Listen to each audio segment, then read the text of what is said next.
Hey everybody, it's Beth. I grabbed some of these burlap leaves and wooden wreath base from Dollar Tree. I took the leaves and cut off the stems from those. I grabbed 4 packages and 2 different colors, 2 different styles. I started with the larger leaves first, alternating the colors, just hot gluing them around the wreath base.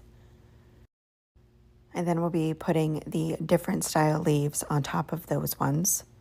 I did a couple to start just to see how it would look.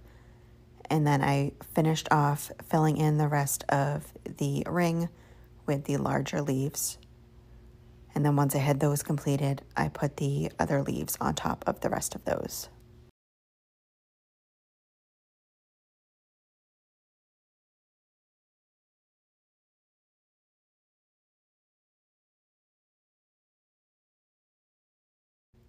After I had it completely filled in, I went around with my heating tool, and that just helps get rid of any hot glue strings that are left behind.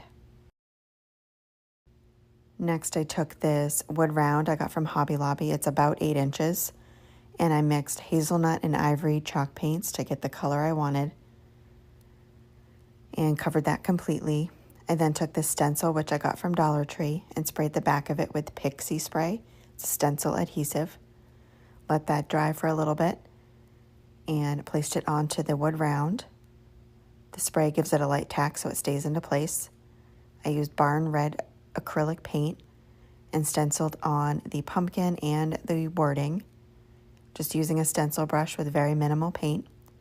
I dried that and then took burnt umber acrylic paint and stenciled the dots in between the pumpkin and the words.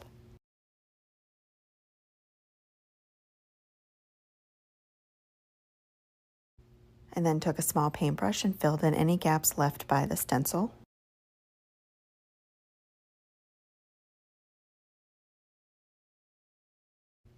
Next, I'm kind of just penciling where the center would be on the top and then matching that on the bottom to kind of get somewhat of a straight line for my hot glue, and gluing on twine, leaving it long on both ends because I'll be using that to attach to the wreath base. And then do the same thing on the opposite direction. Once that is set, I place it in between the wreath base. Everything is upside down, and I get it to where I want it and then push through the twine in between the leaves, just finding a spot where there's not glue. Once I have that in place and where I want it, I wrap the twine around and staple the twine to the back of the base. After I do that, I go back in with some hot glue and add that on top of the staples and cut off the excess twine.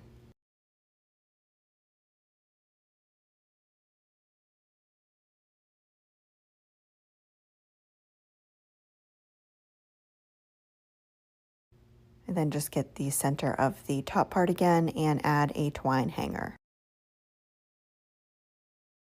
And that is it for this project. Thank you so much for watching.